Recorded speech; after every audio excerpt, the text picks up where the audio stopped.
Can a twist ending undermine a story? I discuss this and more on today's episode.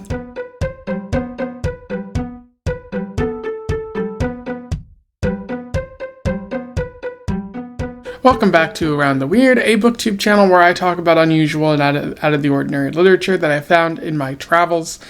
Today, I want to talk about a short story because it is Short Story Tuesday, and today's short story is all about secret tests and family and authoritarian regimes. I am referring to Examination Day by Henry Slesar, which was published in 1958. For those who don't know, Henry Slesar was a Jewish Ukrainian-American writer who lived in the 1900s, dying in 2002.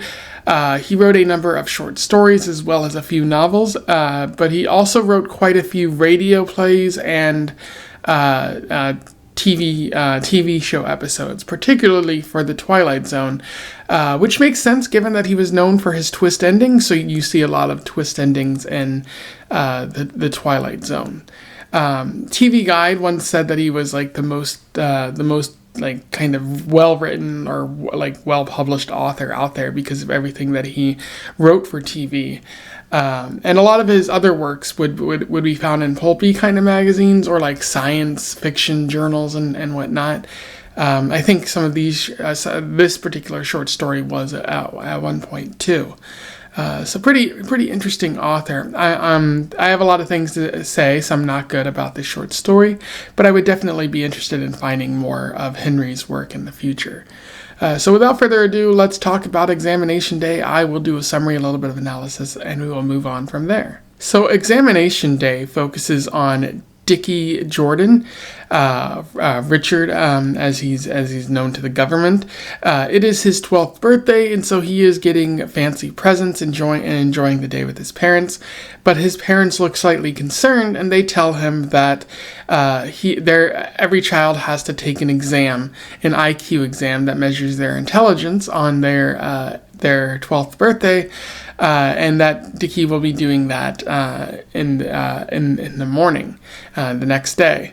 It should be noted that despite the fact that it is an IQ test, his father, he asks his father questions about grass and about how far away the sun is, and his father gives him wrong answers and just expects him to not ask questions about that.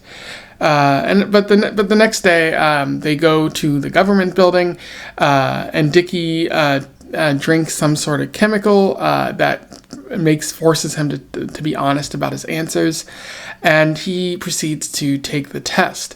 A couple hours later, his parents are in the waiting room, and a voice over the loudspeaker informs him that Dickie failed the test because his intelligence was too high.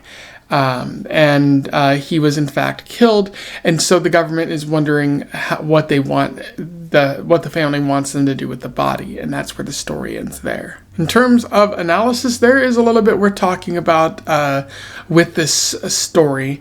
One of the first things, most obvious thing I think, is that Slesar is talking about authoritarianism.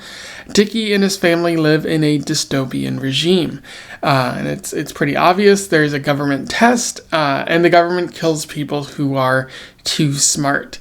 The government exerts great control over their people and expects them to behave a certain way.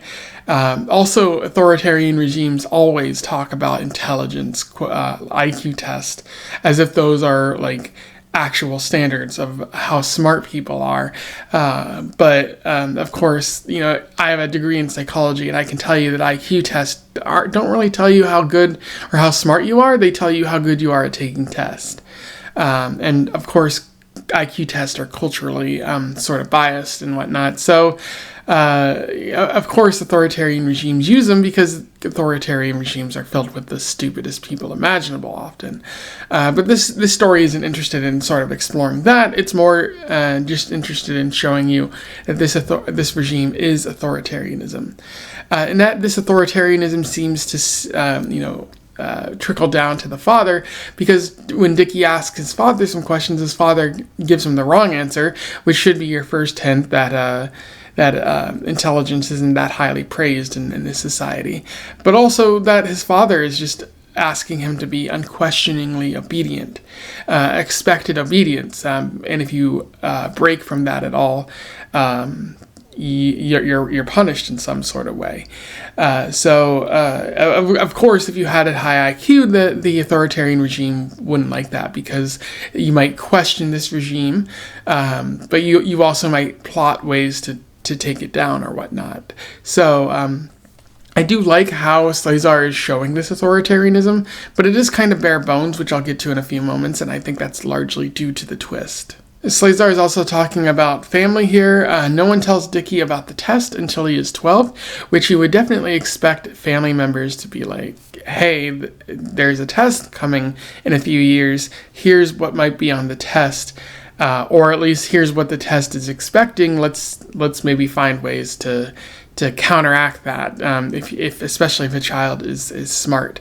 But maybe the authoritarian regime has beaten these people into submission, and so they can't really think enough about sort of countering the test in any sort of way. But again, like, you expect your parents to warn you about these sort of things, to care for you, to shield you from the worst society has to offer. They could have warned him. They could have taken him away, tried to escape the country. Maybe that's not the most feasible thing to do, but there does seem to be a failure of parenting and a failure of family in this story, because they certainly just sent Dickie to his death. And the last thing that's worth noting in this story is the twist ending. It is pretty fascinating. I wasn't expecting it, how the IQ test is revealed to be looking for smart people to kill, because you can't have smart people in this society.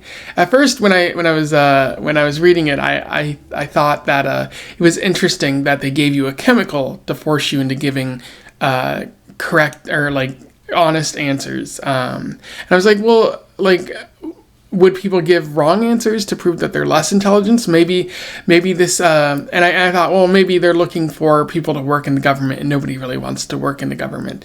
And so I was getting really close to understanding the twist about why people might lie, but I never really caught on. And I think Slesar does a good job of building towards that twist, but at the same time, the twist requires as little information as possible. The parents can't tell Dickie about the exam, I feel, because Slesar is working with this twist. If they say they're looking for intelligent people because they're going to kill them, well, that might upset Dickie a little bit, but also it would undermine your twist, maybe the one thing you have going for this story. And so I feel like you can't really establish a setting or build on these characters because that you're working towards that twist, rather than using that twist as a way to amplify the already existing setting and characters that you're working on. So the story does suffer a lot in that regard. Anyway, those are my thoughts on Examination Day by Henry Slesar. It's a pretty interesting short story, but I wouldn't say that it is good.